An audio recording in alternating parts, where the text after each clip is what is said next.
धोखा और खोता खाने के बाद पता चलता है। इसी तरह पाकिस्तान में भी इन्वेस्टमेंट के रोज नई नई स्कीम्स आ रही होती हैं, लोग धड़ाधड़ उनमें पैसे इन्वेस्ट किए जा रहे होते हैं। मैं आपको चंद एक मिसालें दूंगा, आप बड़े आराम से समझ जाएंगे कि इस तरह की स्कीमें पाकिस्तान में किस तरह लोगों को लूट रही हैं और हमारे दोस्त, हमारे चाहने वाले किस तरह इनके हाथों यरगमाल हुए हैं और वो अपने साथी दोस्तों को भी पैसे इनमें इन्वेस्ट करवा के ज़ाया करवा रहे हैं। यहाँ पे बात हो रही है NFTs की। अब NFTs के मुतालिक हमारे लोगों की बिल्कुल रिसर्च नहीं है, हमने सिर्फ नाम सुना हुआ है कि ये ब्लॉकचेन की टेक्नोलॉजी को इस्तेमाल किया जा रहा है।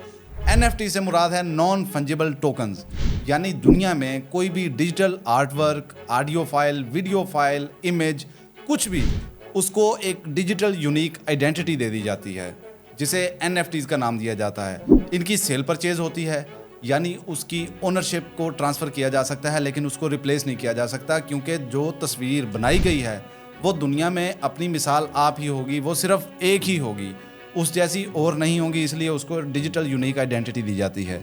2020 में NFTs का काम बहुत ज़्यादा चला था, इसके बाद 2021 में इसने बहुत ज़्यादा रूज देखा, लेकिन 22, 23, 24 ये बतदरीज कम होती जा रही है। तकरीबन 80% तक लोगों को इसमें नुकसान आया है। और अभी एक रिपोर्ट के मुताबिक दुनिया में पाई जाने वाली 95% NFTs की वैल्यू ज़ीरो हो चुकी है, यानी इनमें इन्वेस्टमेंट से मुराद आप अपनी सरमायाकारी बर्बाद कर रहे हैं। अभी मैं एक प्लेटफॉर्म देख रहा हूँ ट्रेयर NFT के नाम से, लोग उसमें धड़ाधड़ इन्वेस्ट किए जा रहे हैं और अपने साथियों को भी दावत दे रहे हैं कि यार आप इसमें इन्वेस्ट करें और आप एक माह के अंदर तकरीबन 30% तक इन्वेस्टमेंट के ऊपर रिटर्न ले लेंगे। 30% प्रॉफिट एक महीने के अंदर एक NFT पे, और लोगों को इस तरह गुमराह किया जा रहा है। लोग इसमें इन्वेस्ट किए जा रहे हैं, अपनी जमा पूंजी, अपने घर बार जायदादें बेच के इसमें इन्वेस्ट किए जा रहे हैं।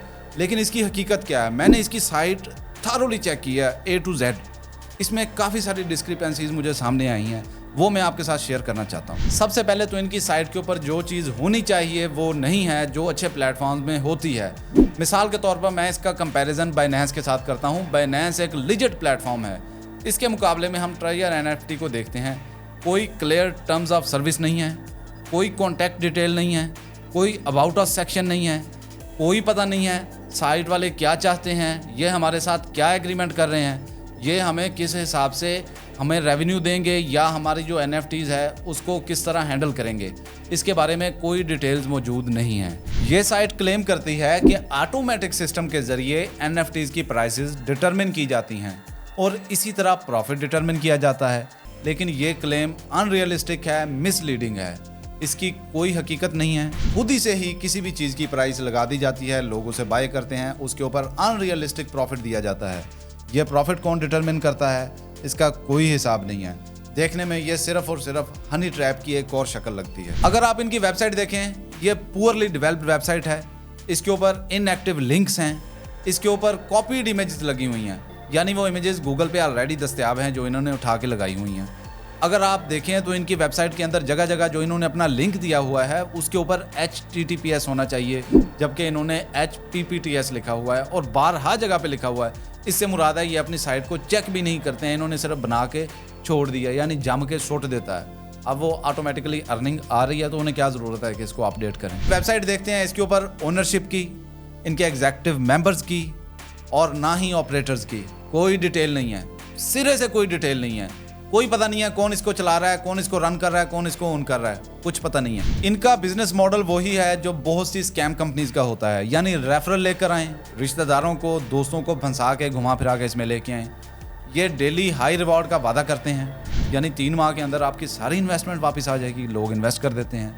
और तीसरी चीज़ MLM यानी मल्टी लेवल मार्केटिंग, जो आपने देखा होगा बहुत सारी जगहों के ऊपर इस्तेमाल हो रही है, लेकिन ज़्यादातर इसे फ्रॉडिया इस्तेमाल कर रहे हैं। अमेज़ोन के नाम पे जो फ्रॉड लगा रहे हैं, टाइम्स के नाम के ऊपर, अब इसके अंदर भी मल्टी लेवल मार्केटिंग का इस्तेमाल किया जा रहा है। इस वेबसाइट के ऊपर कोई वेरिफिकेशन का सिस्टम नहीं है, इसकी लेजिटिमेसी चेक करने का कोई तरीकाकार नहीं है, ना इनकी ओनरशिप की डिटेल्स पता हैं, ना ये पता है कि हेडक्वार्टर्स कहाँ पे हैं, ना गूगल मैप के ऊपर आप इनका हेडक्वार्टर सर्च कर सकते हैं।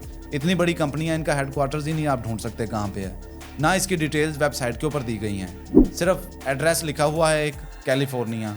आप जाके ढूंढते रहें, अब कैलिफोर्निया कहाँ होगा कोई पता नहीं। और सबसे आखिरी चीज़, ये भी वही हरकत कर रहे हैं जो आमतौर पे स्कैम कंपनीज करती हैं, यानी टेलीग्राम, व्हाट्सएप, फेसबुक चैनल्स बनाकर, इनके ग्रुप्स बनाकर लोगों को घेर घार के उसमें ले आते हैं डेली उनको सिग्नल्स दे रहे होते हैं, NFTs की मालूमात दे रहे होते हैं कि आप ये NFT बाय कर लें, वो बाय कर लें। मैं गारंटी के साथ कहता हूँ आप यहाँ से कोई भी NFT बाय कर लें, फिर आप मुझे किसी और प्लेटफॉर्म पे वो NFT सेल करके दिखा दें, सवाल ही पैदा नहीं होगा कि आपकी NFTs सेल हो जाएं, क्योंकि उनकी मार्केट वैल्यू है ही ज़ीरो। लिहाजा इस तरह के स्कैम्स अभी मेरा फ़र्ज़ बनता है कि मैं आपको एडवांस में बताऊं, क्योंकि बहुत से लोग इसमें इन्वेस्ट किए बैठे हैं, बहुत से इन्वेस्ट करने जा रहे हैं। अगर आप अपना रकम विदड्रॉ करा सकते हैं तो करवा लें। कल को फिर वही होगा जो आपके साथ 50 सालों से होता है, कंपनी पैसे लेके भाग जाएगी, हम फिर बैठकर सर पीट रहे होंगे और एक नए स्कैम का इंतज़ार कर रहे होंगे, क्योंकि हमें पता भी होता है कि ये कंपनी स्कैम करने वाली है, लेकिन हम यही सोचकर उसमें इन्वेस्ट कर देते हैं कि अभी तो नई नई आई है, कुछ देर बाद ही भागेगी ना, अभी तो कमाएं, और यही सोचकर हम अपना सारा सरमाया उड़ा देते हैं। इस तरह की मज़ीद वीडियोज़ के लिए फॉलो कर लें।